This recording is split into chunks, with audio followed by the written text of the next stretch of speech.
The Book of Sorren presents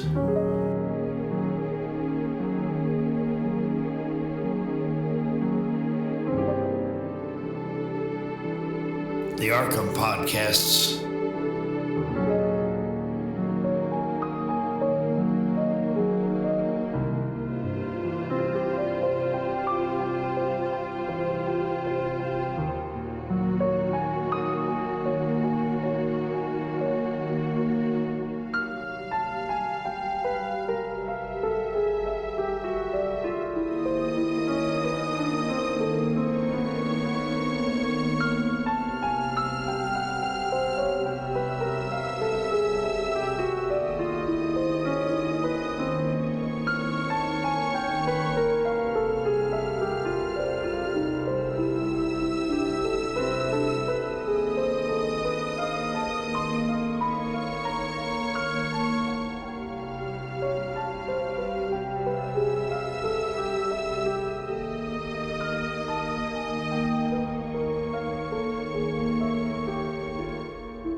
The Invitation.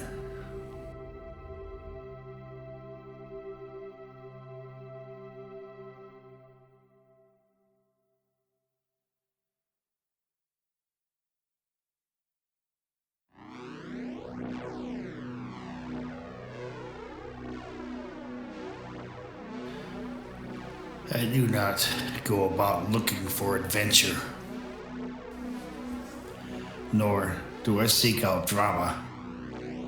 Adventure can often be dangerous, and drama can be inconvenient at best. The Book of Sorren came to me. I did not seek it out. The book found me. Well, Anthos found me, and I was slowly drawn into his thin spider web of secrets and intrigue which has begun to define me against my will. My adventure, if the word adventure is not too strong of a word, innocent as it was, coming from a professor in Arkham, Massachusetts, and asking for information about an artifact, began with a simple letter to my website. The professor, referring to himself only as A.W., had chanced upon, through the archaeological diligence of one of his students, an artifact, obviously quite old, buried beneath an old oak tree and wrapped in a burlap cloth. It was ostensibly a flute, though no sound was able to be rendered through it. Strange carvings were found, as well as a familiar name, and this is what caught my attention. The word Sorren was carved in small, crabbed letters near the bottom. I produced the letter in its entirety.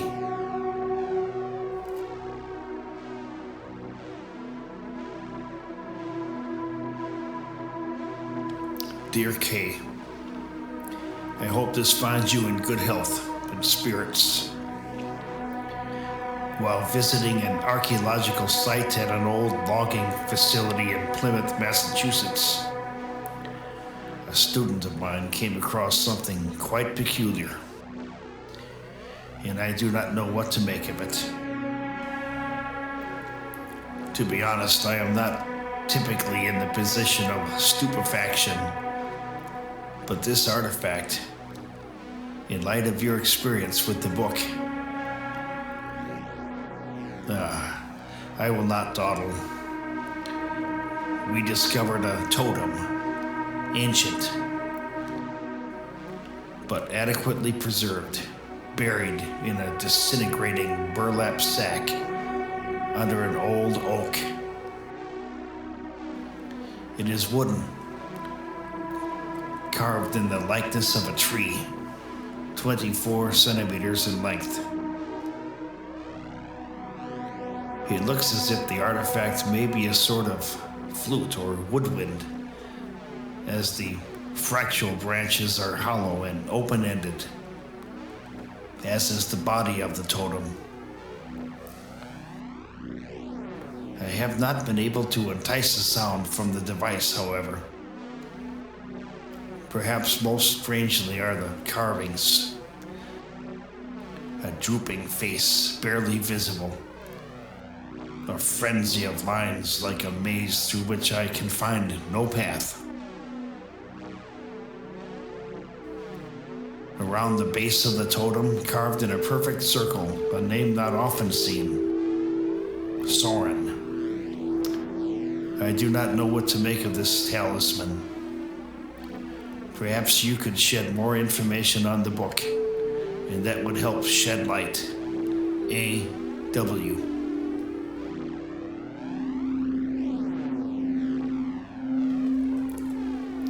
This letter is made even more bizarre by its familiarity and by its careful vagueness. Obviously, this professor, if indeed he is a professor, is very familiar with my website and my writings.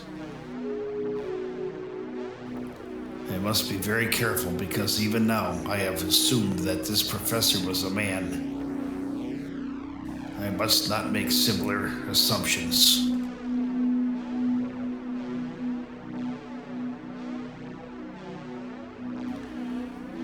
Of course, my first thought was that this artifact could possibly be the very flute carved by Hagen the Woodchopper for young Bartholomew. But a moment later, the utter absurdity struck me. In fact, there is not even evidence to support the existence of Bartholomew, and he exists only in folklore and conjecture. If this was the actual flute carved by Hagen the Woodchopper, it would be much more likely that the name carved into it would be the name of Bartholomew.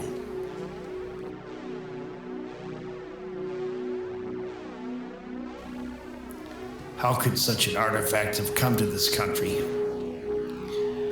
And equally important, why would it have been buried after being transported across an ocean? Finally, how did they associate me with such an artifact? In truth, my website is very obscure, so how is this possible? At the same instant, I was fascinated by the possibility of seeing the artifact, and my mind wanted to believe that it could be one and the same flute.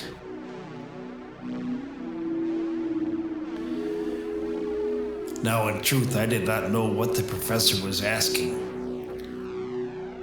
To share more information about the book was also a very vague thing to ask, for I had already devoted an entire website to the book, going as far as to publish, as well as curate the very words within. What more could I add? It was obvious to me that the professor was looking for more information about the flute, and perhaps he was anticipating that I may have withheld certain facts or anecdotes connected with the aforementioned artifact. The professor's speculation, if speculation it was, caused me to stop and ponder. In fact, I did have more information about this flute. Information as of yet unpublished, but I did not know whether or not to put this out there, for it was fragmentary.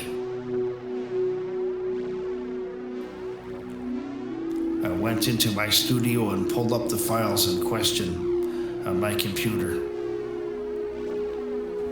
Still ambivalent, I decided to go for a walk through the forest near my home and sort out my misgivings. Walking always clears my mind and allows thoughts that are buried to come to the surface of my awareness. And I am oftentimes understood this principle as a particular form of cognition, a form of fortuitous serendipity.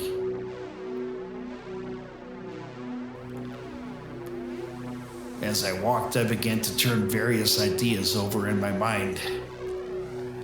But one thing kept returning with growing significance. The flute had been buried. The longer I pondered this, the less likely it seemed to me, and I started to consider that I may be the unwilling victim of some kind of joke.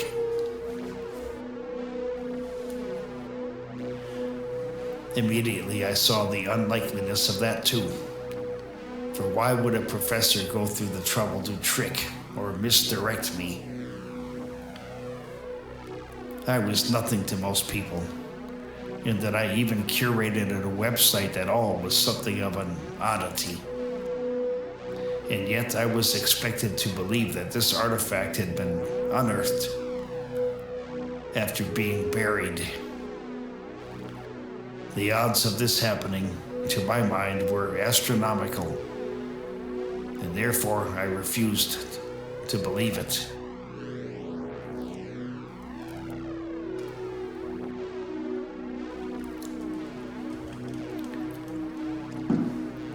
The Book of Sorren had been buried and unearthed at least twice. This I knew from the very leaves within, which described this in detail. I walked and walked, but one word kept returning to my mind as if it were being pushed up from the ground. Buried. Buried. Unearthed. Buried. Unearthed. The book had been buried. The words within the book had been buried within poetic and metaphorical words. The flute had been buried. The entire body of literature surrounding King Bartholomew mythos had been buried within layer after layer of mystery and folklore. Buried past, buried treasure, buried dreams, buried meaning. Slowly it occurred to me that this in fact was part of my personality in such a complete way that my very soul was being buried along with everything else in my life. And suddenly I realized that this is what had separated me from my friends, my family, and myself. I lived not in the real world, not in the world of men and women, but isolated in some world buried beneath the layers and layers of strata which make up the essence of the world. I lived beneath the surface. In truth, the world upon the surface does not interest me much anymore. Scratching, clawing, trying to get ahead, climb the next ladder, break the next glass ceiling, and then drowned it all in drugs and alcoholic bouts of stupor. Always looking for the next big thing, always waiting for more, always looking ahead, trying to outmaneuver the next guy, all the while standing on top of what is buried beneath our very feet. And now I understood the reason I liked the imagery of graveyards, Gothic monuments, decay, vestiges of moldering architecture, and even the music I listened to, for it was dark and foreboding. It was all dark and foreboding, but it evoked a glimpse of something that was not of this world, something that was hidden, something that was buried. And that is when I realized that in some strange way, like the buried flute, I too had been excavated, unearthed. The flute here represents a powerful device or scientific principle, in my opinion.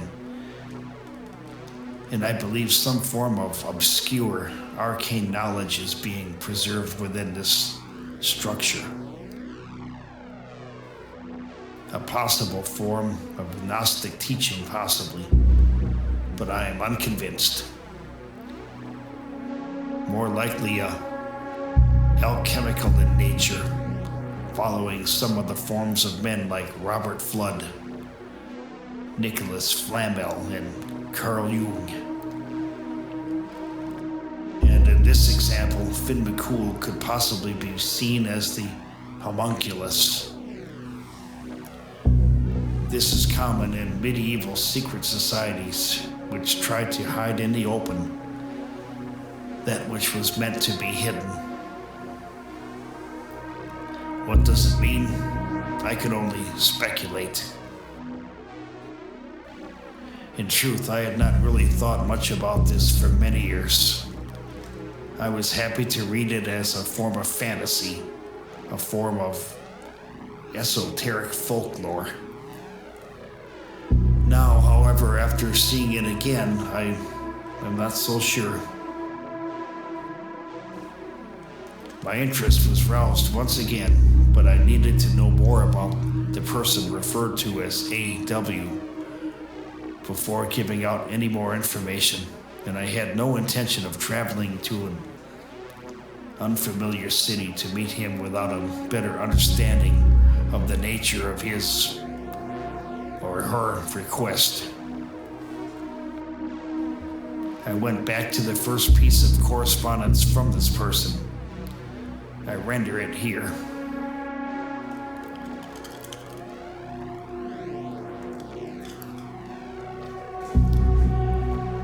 Dear curators, I will not divulge my identity for my own protection. The public uttering of some concepts can lead to social ostracization and attract those best avoided. It is enough to tell you that I am a professor of late antiquity at a small liberal arts college in the American Northeast. As such, it was natural that I came across your website with writings about the good King Sigmas. I write you because of what you describe in the leaves of the Book of Sorren and throughout your website. It has been called many things over the millennia. The collective unconscious, enlightenment, the dream of Aristarchus, sympathetic magic. These describe a form of time travel, or more accurately, a travel outside of time into the realm of essence and insight. You see, the human brain is a complicated system of chemical pathways, electric circuitry, and other universal elements. This system can be acted upon, but the world is much more mysterious than we understand, and explanations do not lend themselves well to a reductionist scientific method only several centuries old. We do not understand the nature of dreams, let alone dreams within dreams, or deeper. What I do believe from my studies, however, is that for at least 1,000 years, men have sought to understand and control dreams. There was once an order of alchemists that sought not to transform lead into gold, but to transform their minds, seeking to find and bind the wisdom that can only be found in the collective unconscious. The most expedient method of tapping into this secondary structure of consciousness, as you discuss in the 21st leaf, is within dreams. This wisdom can typically only come in a dream, because dreams allow us to see in metaphor and abstraction, without our central nervous system rejecting the experience. With this sympathetic magic, you can hear the sound of the world. You can speak with ancestors across what you previously thought of as time. You can experience the archetypal as you identify in the 8th leaf and feel the pulsation of humanity, a rhythm described by Cygnus in the 44th leaf, or so I have read.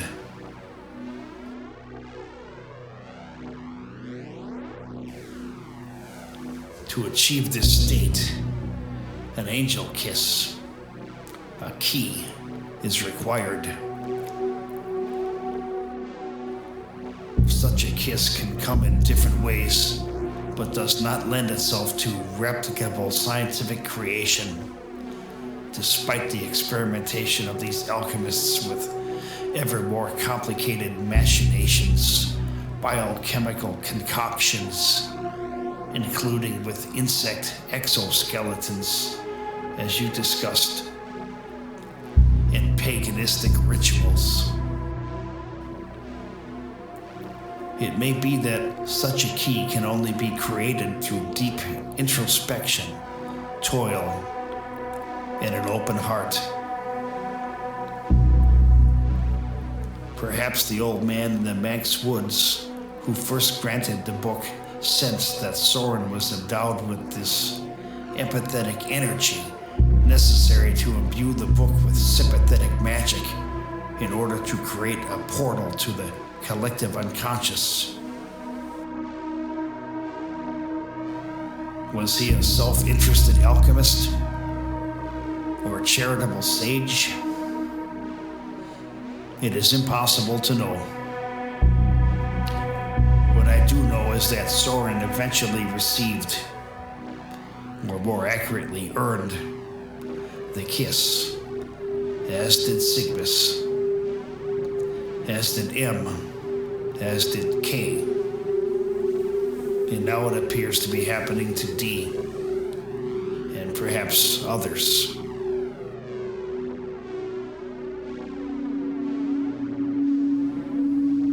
I do not think this experience is something to be condemned or feared, although it can be harrowing to experience the essence of humanity. In the 21st leaf, you describe the book transferring sickness over time. But I think you now see that it is also transferring truth, which can be overpowering and socially destructive. As Kay points out in his last podcast, clarity can often appear as madness, which is why D was concerned. It is, however, vital that you protect your understanding of yourself and humanity gleaned from such dreams. Yes, aspects of humanity are vile, selfish, macabre, and numb. But compassion, ingenuity, curiosity, hope, filial love, camaraderie, and passion pale them.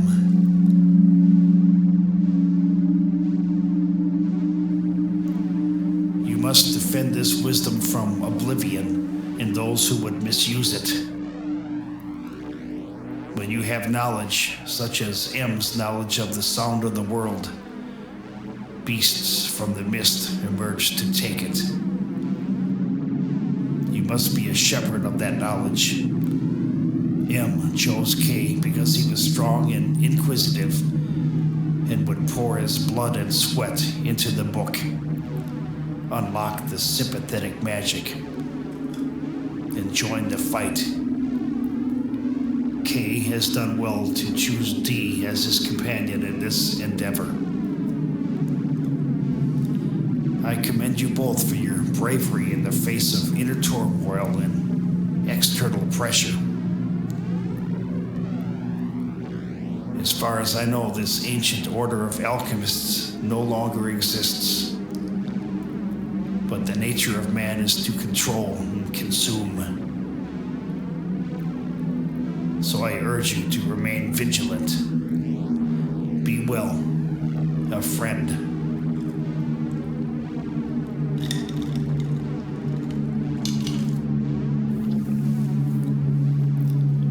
There is nothing to indicate that this is, in fact, the same person as A.W. For this was signed, a friend. From this, I surmise that the professor is being cordial and complimentary to disarm any sense of suspicion that may arise from such a correspondence. The professor has quite obviously read and paid great attention to the Leaves of Sorren, and his understanding of the commentary as well as the podcast of K is impressive. I know the volume of internet traffic that my website usually receives, however, and I consider it highly unlikely that this is anyone other than A.W., the professor. And my brother is of the same opinion. He has urged me to make contact with the professor, and that is my intention. So later that day, after thinking it over carefully, I sent the email. My reply came later that evening, and I render it here.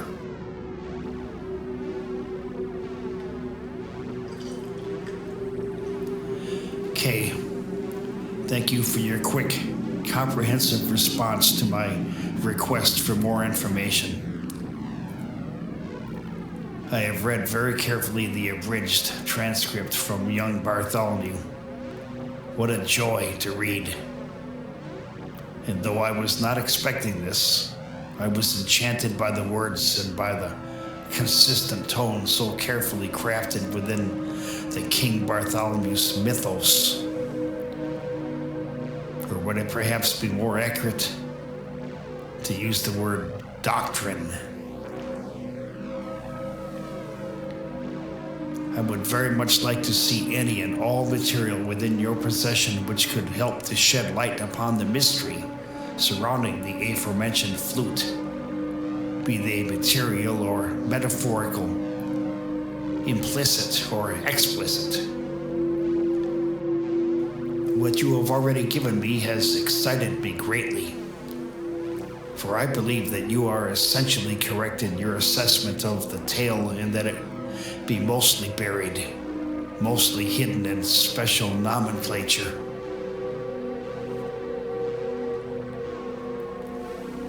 I have listened to your music, and I have detected a distinct difference in tonality dating back to your trip to Scotland and to the adventure described in your podcast. The darkness of this music can at times be disturbing, utterly alien, and dare I say, depressing. But in truth, I am somehow drawn to it. My scientific mind would like to correlate the experience of your time spent at the shepherd's house with your complete change in the tonality of your music,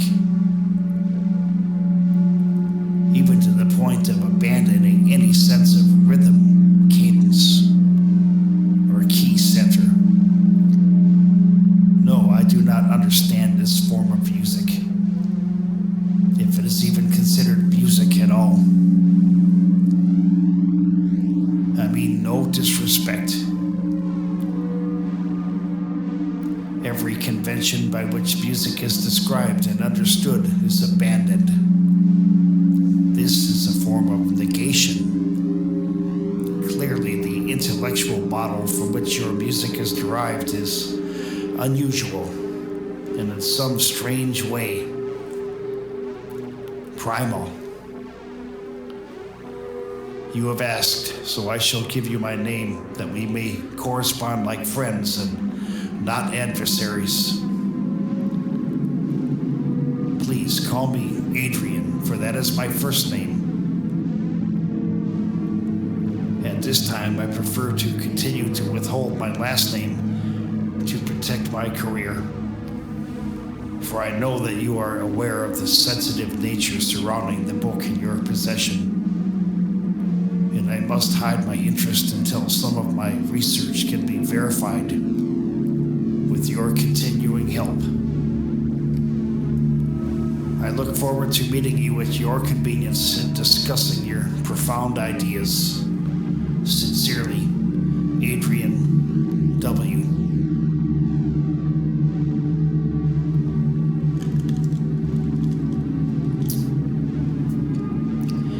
I read his email with interest.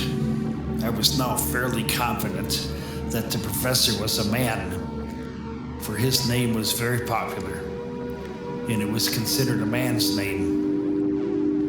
But I still had the feeling that he was being just a little too careful with his words. I did not see why the professor felt the need to keep his last name secret. Further, I knew only that he was a professor in a small college, but he did not mention the name of the college or the exact town it was located within. And I could not understand why.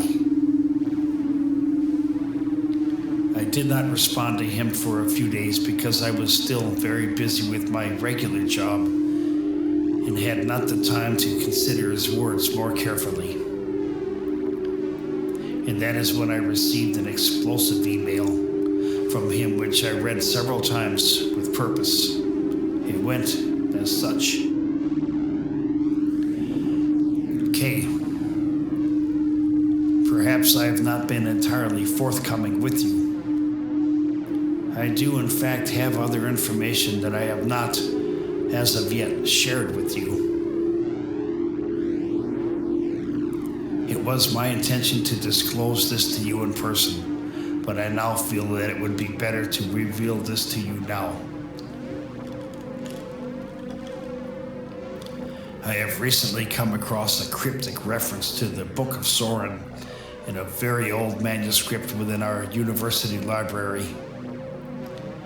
Yes, the book in your possession is obscure, but it was known by esoteric scholars during the late Middle Ages.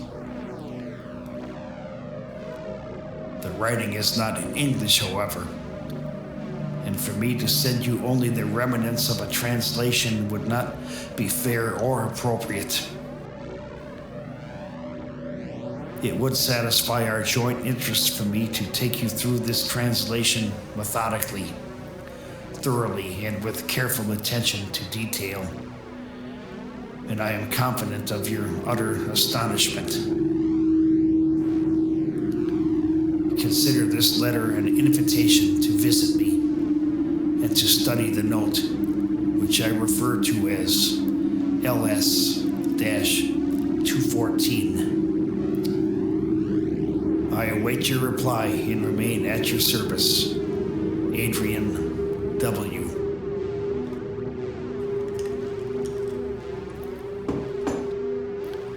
But even this was not enough to convince me, and a lingering feeling of distrust remained with me and prevented me from responding. I was not an academic, nor did I have the unlimited cash reserve to travel at will with such casual nonchalance. I needed time to plan and to talk over my preparations with my wife, and not simply commit after a couple letters, shooting off without careful planning. Several days passed, and still I did not even bring the subject up with my wife as we ate dinners and relaxed together on the sofa. I eventually let it slip my mind, and after a few days I thought it was over, and that I had heard the last of the professor. I could not have been any more mistaken. That is when I received the following correspondence from the professor. K. Your reticence to commit is understandable after hearing the experience you lived through in Scotland. You are wise to take this issue with such care and deliberation.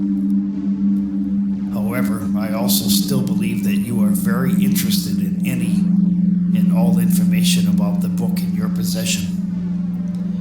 And I can only imagine the restless nights you probably spent agonizing over your responsibility to the book.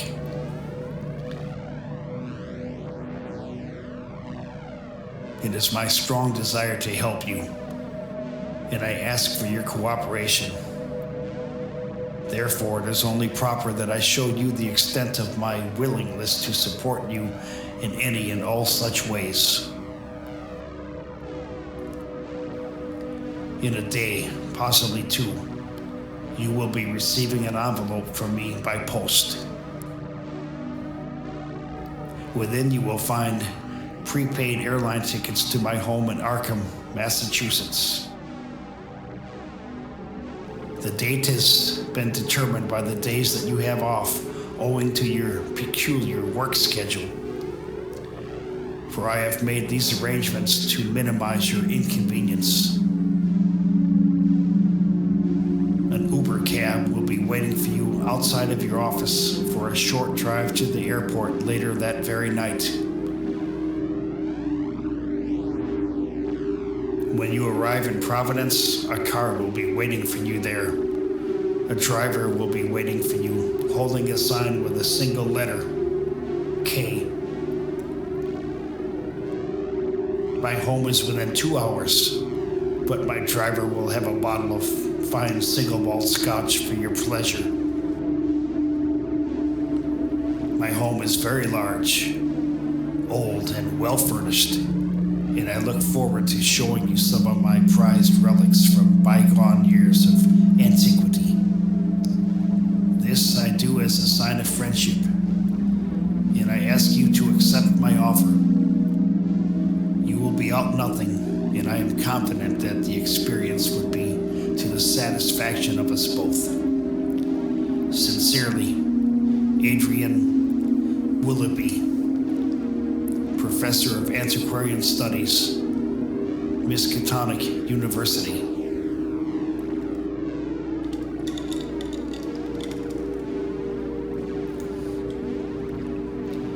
So there it was.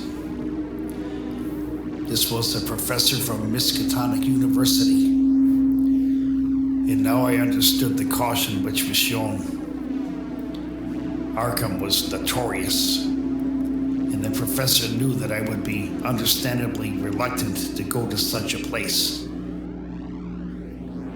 But the professor also knew that I would, after thinking it over carefully, be drawn to such a place by the nature of its own reputation. He was correct. Much had already been written about Arkham, about its history, its unexplained horrors, and about its university, famous for funding expeditions to remote and desolate places left underexplored. There's always been a pall of death surrounding the town of Arkham. But unlike towns that have flourished with the reputation of supernatural phenomenon, Arkham has only gotten darker, more unreal, and more frightening. That night, I told my wife that I would be going to Arkham by the invitation of a respected university professor, and that all my expenses were to be paid. She told me to have a good time. I prepared and I waited for the designated day, and I slept fitfully, but without apprehension, as the lilac bushes in my yard bloomed and sent forth a powerful and sweet perfume long into the warm, fragrant nights at my home.